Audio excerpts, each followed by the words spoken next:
You got dressed this morning, looked in the mirror, and your hair did something it didn't used to do. It just sat there. Flat. Tired. Older than you feel inside. That's not your face changing.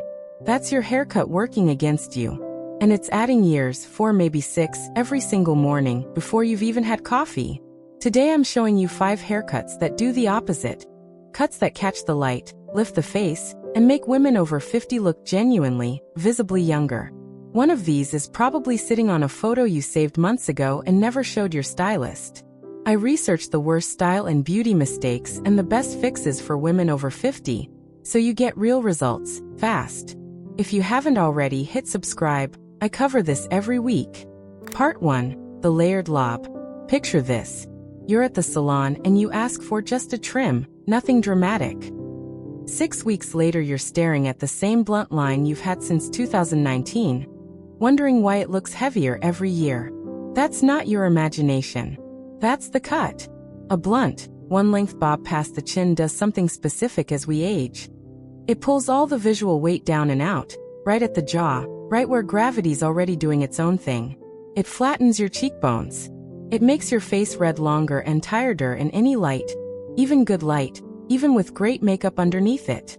Here's the real reason this happens to almost everyone, and most women never hear it from their own stylist. Hair naturally loses density after 50. Less hair, same blunt weight, means the ends look thicker and heavier than the rest of the head. So the cut that flattered you at 35 is quietly working against you now. Nobody told you the rules changed. The fix is the layered lob, a longer bob, somewhere between chin and collarbone, cut with layers starting around the cheekbone instead of one flat line at the bottom. The layers do something almost immediate. They break up that heavy edge, let light move through the ends instead of bouncing off one flat plane, and pull the eye up toward your cheekbones instead of down toward your jaw. This is the one fix stylists wish more women asked for by name, because just a trim never gets you there. You have to actually say the words. Lob, layered through the ends, starting at the cheekbone. Let's talk about why this works on bone structure specifically, because this isn't just a style preference, it's about light. Movement in the ends catches light at different angles all day. A flat blunt edge catches light in one flat plane.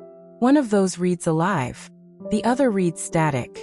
And static, on camera or in person, reads older every time. Now here's where most women get this half right and wonder why it's not working. They get the cut, then style it exactly the way they styled the old one. Flat iron straight, no volume at the crown. That's still pulling everything down. You need a round brush lifting at the root, blow-dried with the ends curving slightly inward or outward. Never press flat against the jaw. 3 swaps specifically. Trade the flat iron for a round brush at the crown. Trade just a trim for the actual words layered lob cheekbone layers. And trade silicone-heavy smoothing serum, which weighs ends down, for a lightweight volumizing mousse at the root only.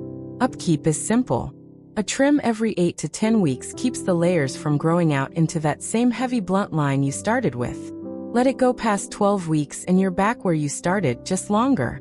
But the layered lob is just the beginning. The next cut on this list does something even more specific. It doesn't just lift your face, it can take years off just by where it sits on your forehead, and almost nobody over 50 is using it correctly. Part 2. The curtain fringe. Here's a sentence I bet nobody's said to you. Your forehead is aging your whole face faster than your skin is. Not the skin on it. The amount of it that's showing fully exposed, with nothing softening the line where your hairline meets the rest of your face. This is the mistake almost no one names directly. Pulling all your hair fully back, or wearing it center-parted with nothing framing the sides of your face, exposes the entire forehead and temple area. And that area shows volume loss first, before almost anywhere else on the head. It's not flattering exposure. It's just exposure. I watched a woman in a salon chair last week. Stunning bone structure, perfect posture, and she kept asking her stylist to just clean it up around her face. She didn't know what she was actually asking for. What she needed was framing, not cleaning up. There's a real difference, and it's the difference between looking finished and looking unfinished.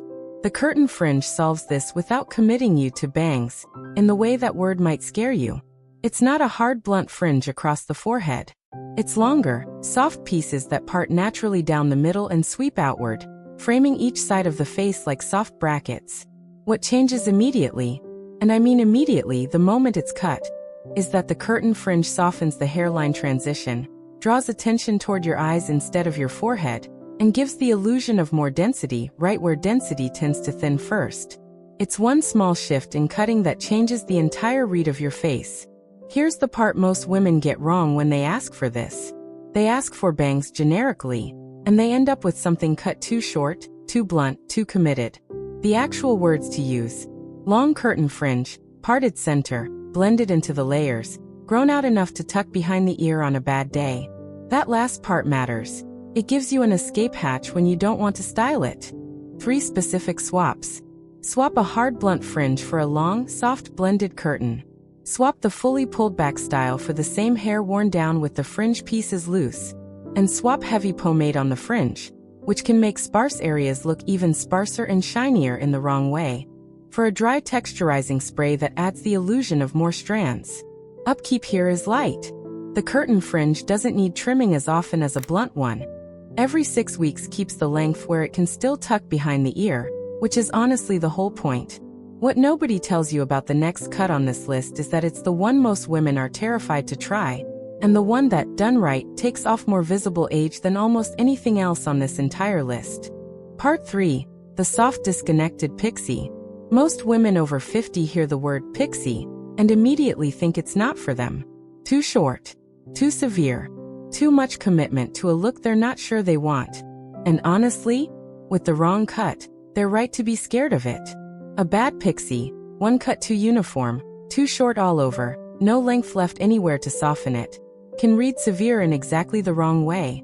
It exposes everything. The jawline, the neck, the ears all at once with nothing to ease the transition. That's the version giving pixies a bad name, and it's not the version I'm talking about.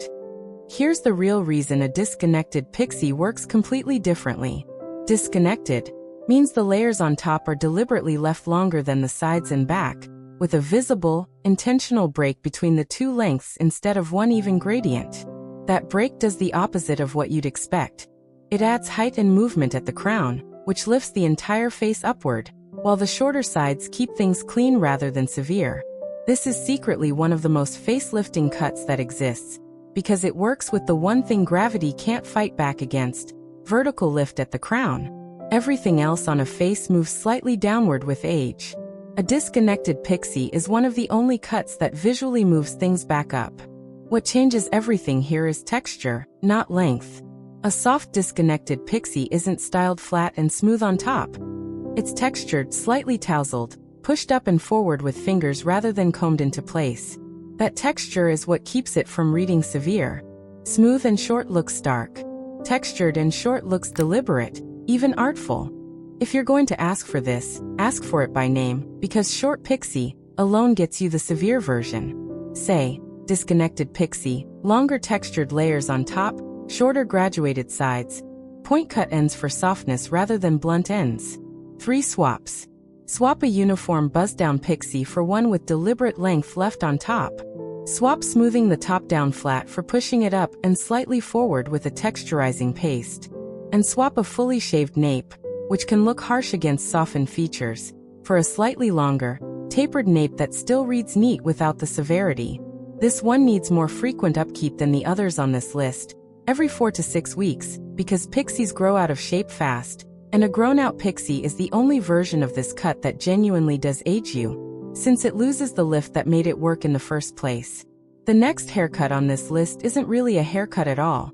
It's what you do with length you already have, and it's the one most women are sitting on right now without realizing it's quietly working against them. Part 4. Shoulder length with face framing layers.